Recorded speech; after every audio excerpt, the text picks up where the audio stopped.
The 70th International Astronautical Congress has always been a venue to bring together people from all over the world to share and learn all about the latest in space exploration.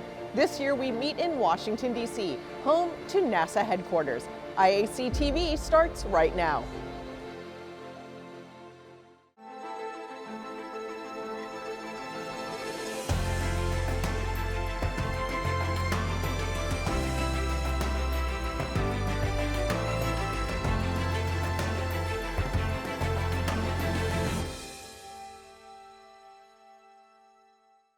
Hello and welcome to day 3 of IAC TV. I'm Sonia Gavankar, ready to bring you everything you need to know from this year's World Congress. First though, let's take a sneak peek into next year's Global Space Exploration Conference, taking place in St. Petersburg, Russia.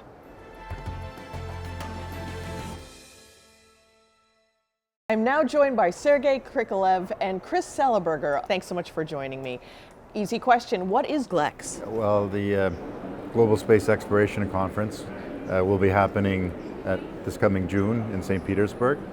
It's the third of a sequence of global exploration conferences that happen every 3 or 4 years, and it brings together really everybody with an interest in exploration, from leaders of space agencies to captains of industry to academics researching in the area of space exploration, and brings them all together for a few days to exchange ideas, to develop new concepts, to collaborate together and move the space exploration world forward. And actually what I would add, completely agree with you, and what I would add that this forum is organized by International Astronautical Federation, the same way as this big forum organized.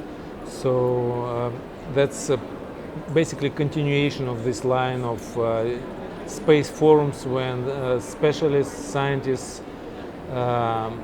people who just interested in space are able to come together and share their opinions, their experience. And this forum will, as you said, will happen next June in St. Petersburg, what is also kind of unusual because last time IAF made a conference in Soviet Union at that time, it was in 1973 in Baku. So after a long break, we are going back to Russia and in one of the nicest cities going to do this conference. And actually this conference already open call for paper. So now everyone who is willing to join this conference can send their proposal for paper, and we actually both are working on a committee that is going to select, look through paper and select them for future conference. So we expect that it's going to be very exciting. What kind of impact do you hope that GLEX will make in the space industry? Well, in particular, the space exploration industry. We're in a very interesting time internationally in space exploration. There's a lot of new developments over the last couple of years, even the last few months. And so it's a very interesting time to bring together that global space exploration community. And I think if we look at the impact from past conferences, this one will have a substantial impact as well on the community as we develop plans to work together on new missions and new opportunities.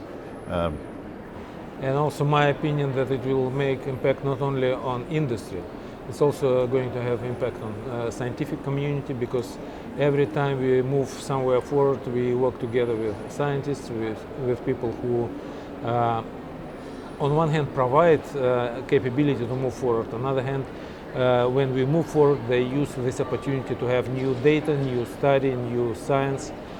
Actually, St. Petersburg is an interesting city from this point of view, because it's not only a cultural capital of Russia, as we said, but it's also have some rocket history behind that.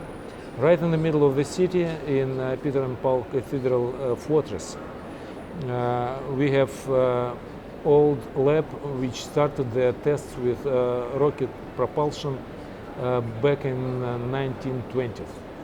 So it was very beginning of rocket engineering, and it has pretty interesting history. So I think this conference is going to be interesting from many points of view. Thanks so much for joining me. Thank you.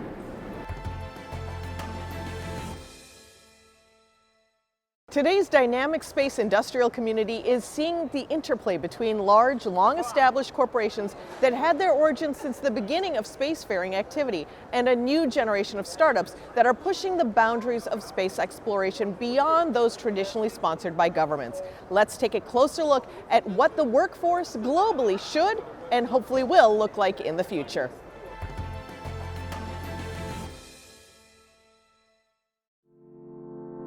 So the current space workforce is such a group of passionate young professionals and students that really see their career as passion-driven. I mean, space is fascinating. How can you not be fascinated by, space, the moon, space exploration, how someday we'll return to Mars? So the global space workforce of the future is really passionate and really see passion as a drives for their career. They also see the possibility of making an impact. We are millennials, we want to change the world. And so when we think about this, we want to have the possibility to make an impact in our career. We want to make change, positive change. So to me, the space workforce of tomorrow is very motivated, and they come not only from countries where space already exists, but also from non-spacefaring nations, because no matter where they come from or what is their background, space will still be fascinating to them and will still be inspiring to them. I think some challenges facing the space industry comes first in the recruitment. It's very challenging for organizations or for space agencies to recruit young talent. Not only because there's not enough people who look for jobs in space, not at all. There are a lot of people who look for jobs in space, but how do you identify those talents that will meet your expectations and that will be young professionals who can, have an impact on your strategy, shape the tomorrow's policy for space, like really have the skills and the necessary knowledge about space on the technical side, also on other fields, because it's very important to have a bit of everyone in space. No matter if you're, an engineer, a policymaker, we need that diversity. We need that diversity in the industry, so this is valuable for the young professionals. Don't think it's because you're a non-engineer that you cannot succeed. It's valuable for the educators, like when you educate, students, like continue telling them, like, keep the motivation, because there is a space for everyone to get involved, and for the employers to be a bit, sensitized on these matters and say, we have to put this effort to when we recruit young people, like put this diversity. Diversity is not just gonna come like this. It's something that you need to foster when you do your recruitment. Many organizations and universities are setting the standard to what the future will look like in space exploration. Let's take an in-depth look at a few leading the way.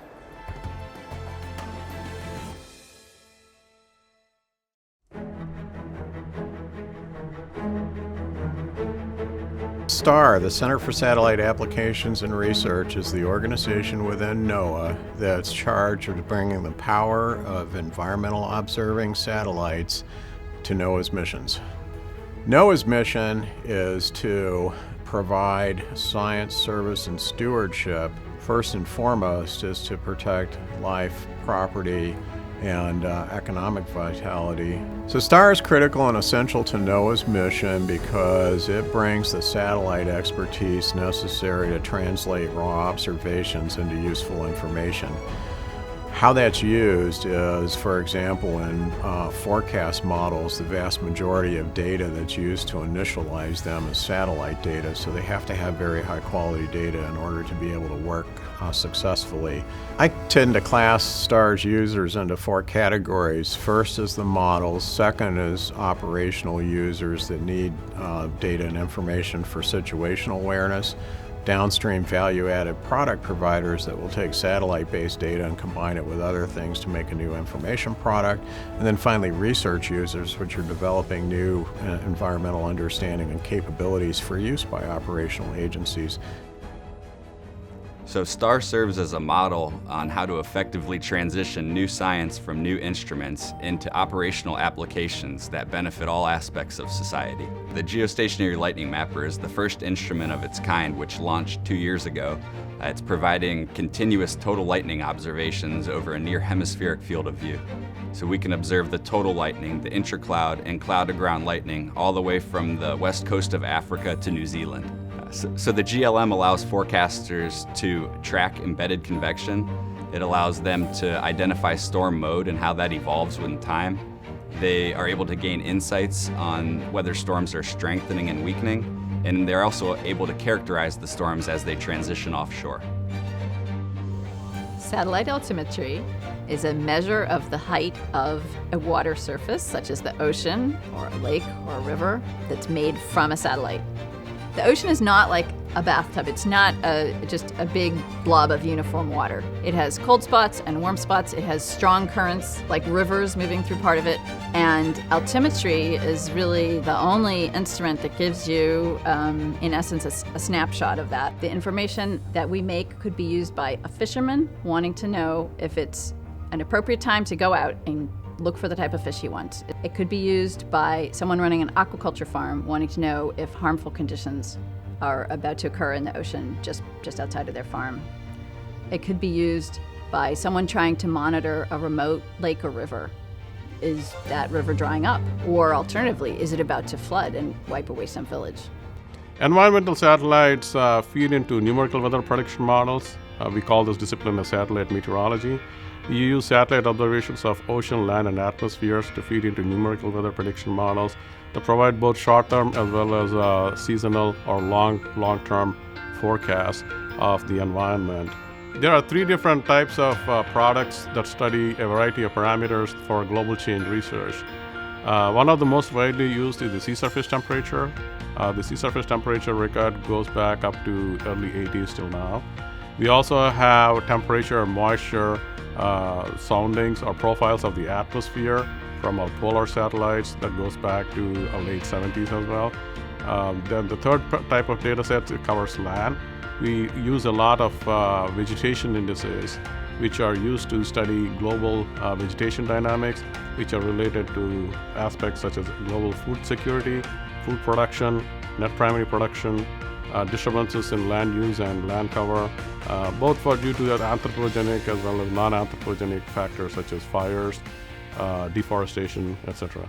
The big data challenge, as we commonly call it, is already here. We have a lot more observations from satellite than we can handle. And that's why STAR is looking at new alternatives at how to handle those data, including artificial intelligence, numerical approaches like machine learning, and so on.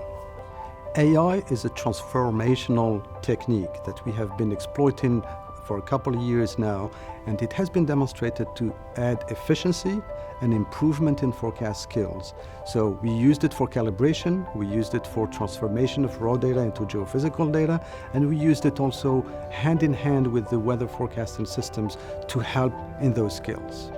There will always be a big need for satellite observations, and it will grow over time because of the unique characteristics of those and the demands of our users. So STAR will continue to do what it has traditionally done, which is bring the satellite expertise to NOAA's mission. The vision is to move to basically a digital twin of the Earth's environment, which the users can draw from, which we can draw from to create the time-critical products that they need for their operations.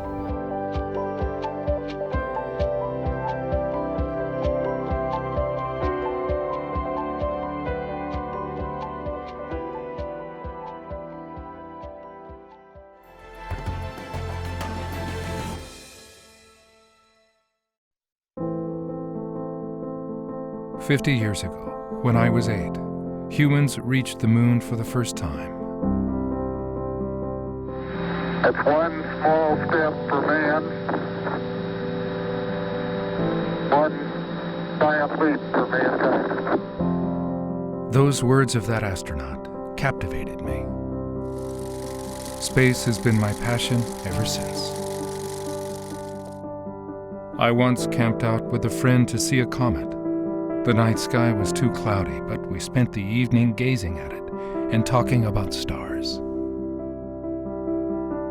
In high school, I got hooked on a space opera. Many episodes later, it's still going strong. Space stations, lunar and Mars exploration, black holes. Things that were once only fantasy are now becoming reality. Human beings have been looking up at the heavens and weaving stories about them since ancient times. Soon, people will be able to vacation on the moon. Gazing at the moon has been a Japanese custom for centuries. 50 years from now, people might be sitting on the moon, sipping coffee and gazing at Earth. The future has already begun. Toward the moon, toward space, toward the future. Take the next step with us. IHI Aerospace.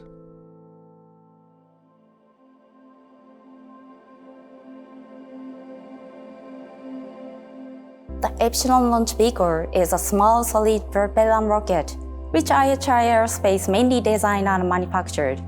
The purpose of developing this rocket was to lower the barrier of entering to space industry by offering lower cost and more launch opportunities. And since September 2013, our series of Epsilon launch vehicle has been successfully launched 4 times in a row. And now, from 2019, we have begun to offer rideshare by the Epsilon launch vehicle, which carries CubeSats and from 40 to 200 kilograms of satellites. We face difficulties of adjusting interfaces of multiple satellites. However, our motto is to treat every single satellite as the main payloads, no matter their size.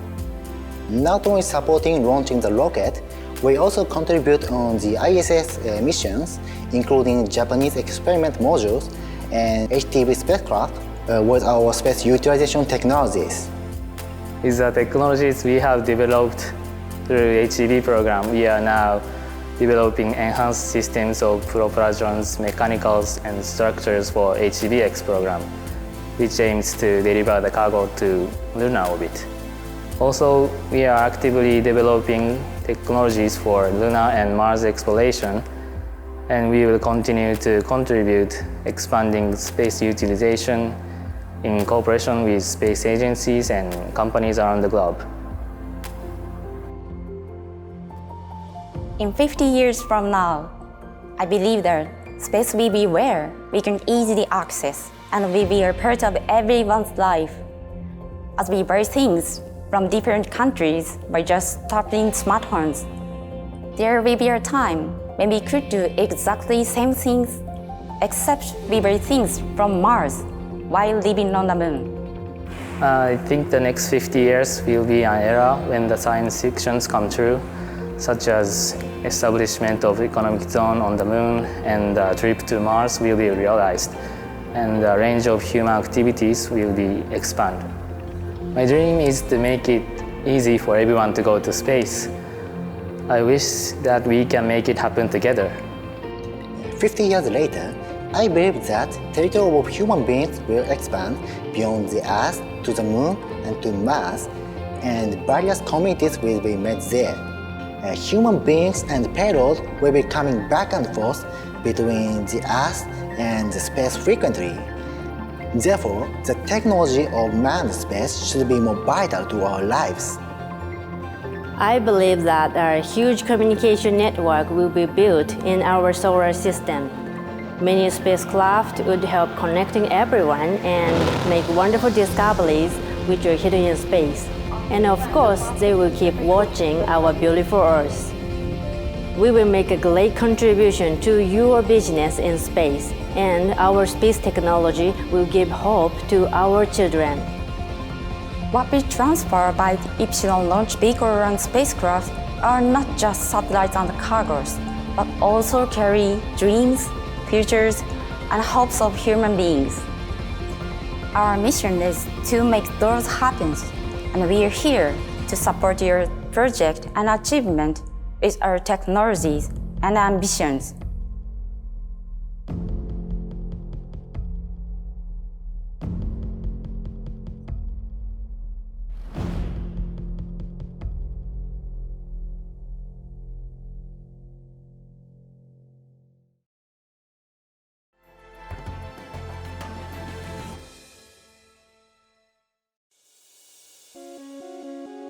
Noosphere is a global investment fund, and we believe that we are one of the most prominent and active investors in space technology. Noosphere is the primary investor in Firefly Aerospace, To date, we've invested a little over $95 million in Firefly.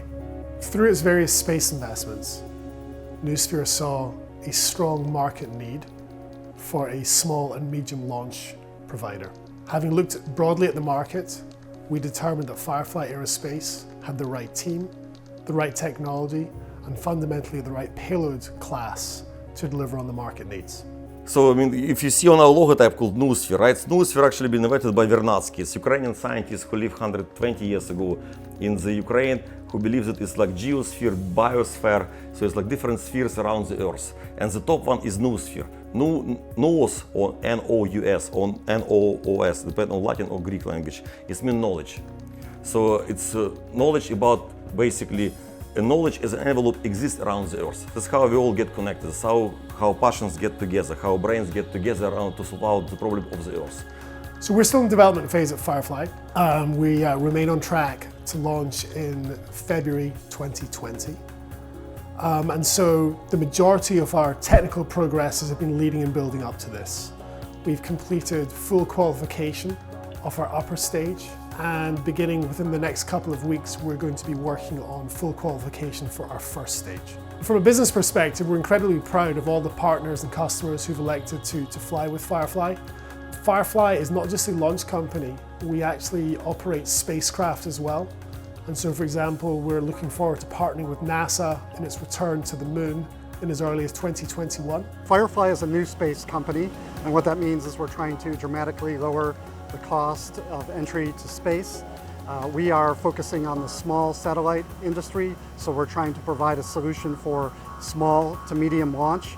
We've been working on this for about the last 5 years, and we're just about to launch in the next 6 months, and we'll begin regular service in 2020 for both commercial and government customers.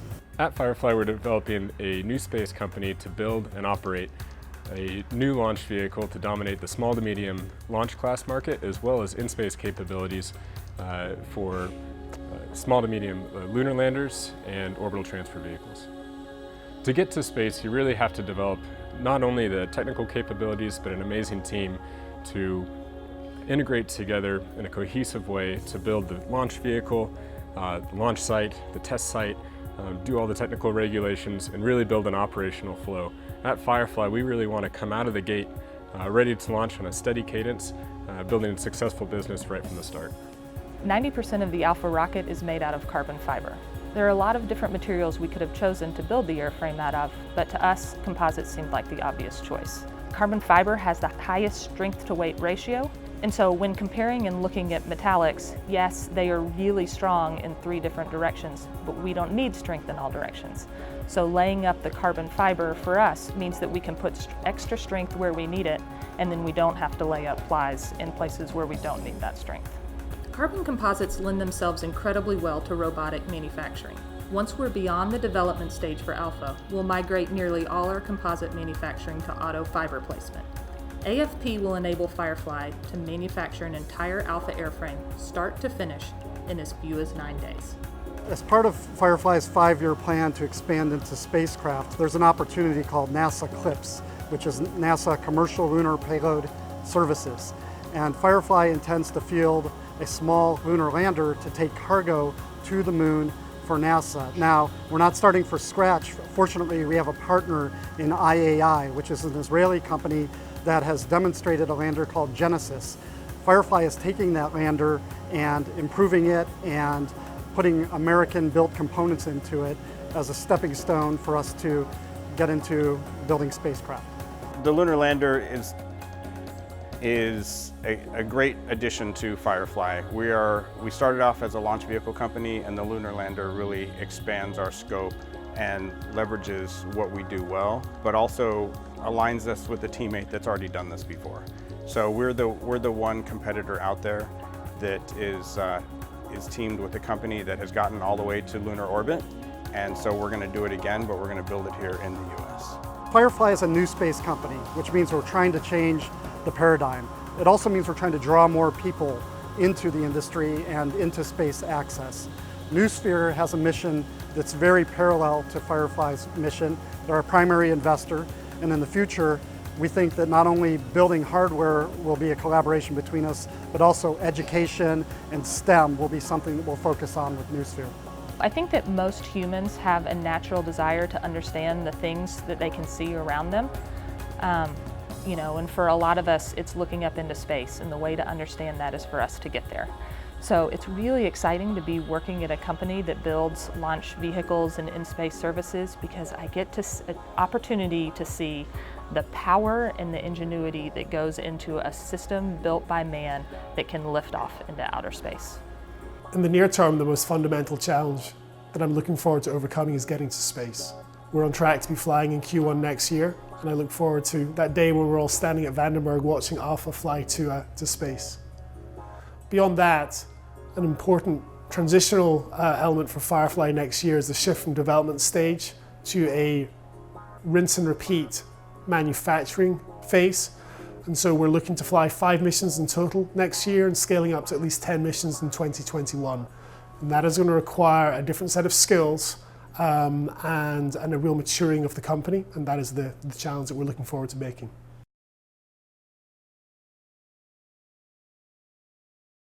Eager to see how young people's ideas can influence the future of space policy and exploration? Let's hear from the organizers of the Space for Youth competition on how space can help sustainable development.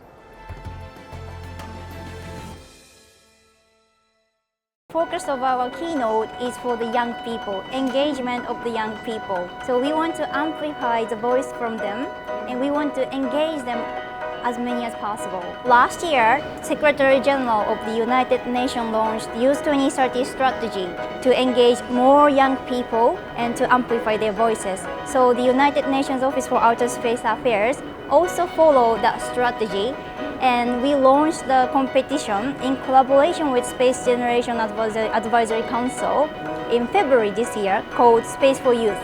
For the competition, from the age between 18 to 35, 146 people applied from 46 countries based on the question asking them how can space contribute to Sustainable Development Goals, SDGs. So each applicant to pick up one SDG to describe how can space contribute to their selected SDG. For our first round, we asked them to submit 3 minutes video, and then the next round, who were selected, they submitted the paper, actual paper. And then finally, we have 3 winners to the IAC this afternoon presenting their ideas on the SDGs, having the mentors from the space leaders. For example, Pascal from DLR, Jean-Francois, ESA astronaut, Joseph from ESA, director from the ESA Earth Observation, and of course our Simonetta Di Pippo from the UNUSAR, and Kyle Bay from president from IISL. So those high-level people are going to advise for the young people and to take the ideas from their suggestions or recommendations, and if possible, to integrate for their future implementation. I do hope more young people to attend and more people to engage into space activities in variety of perspectives, like many directions.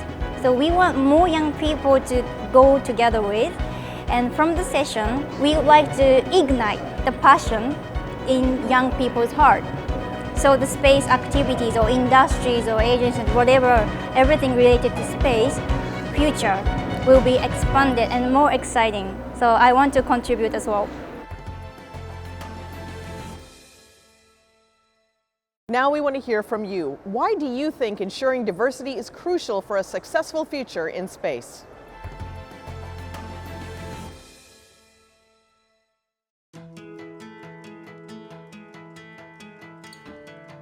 There are just so many challenges that need to be solved within the space industry, and we need a breadth and depth of different talents, not just to surface the ideas, but also to identify the different problems and different perspectives that need to be addressed. So we need people that have come from all different walks of life, different backgrounds, different fields of experience and expertise who can all come together, feed off each other's ideas and come up with new solutions to problems that are emerging today and future problems as well. For inclusivity, we have to include all people, engage all resources. Diversity is extremely important, really in industry, but in any industry, but especially the space industry. It brings different mindsets to the table, different cultural backgrounds, and we need that in order to inspire future generations and to build future technologies. It depends on more than just one nation, one group of people, more than one like-minded set of individuals. It has been said during the Congress that the teams, which include women, are much more efficient in space exploration. So that would be the first argument. The second argument is that, of course, women and men, we are 50-50%. So why is that not reflected in the space sector? It shouldn't even be an issue, in my opinion, because we are the two parts of the same coin and we belong with each other. So I think together is better. Venturing into space has always been something to benefit all mankind. So including these different cultures, these different perspectives is very important so that we can establish something that anyone and everyone can be a part of. And I think that's why diversity is just so important, so we can be as inclusive as possible. Exploring the universe is one true enterprise which actually impacts the whole humanity. And I think it is important that we get as many point of view regarding it as possible. And there's immense talent all over the globe, and we need to involve everyone to basically to make it a truly universal effort in exploring our beautiful universe. That's it for today, but we'll be back tomorrow with more exclusive material from the 70th International Astronautical Congress.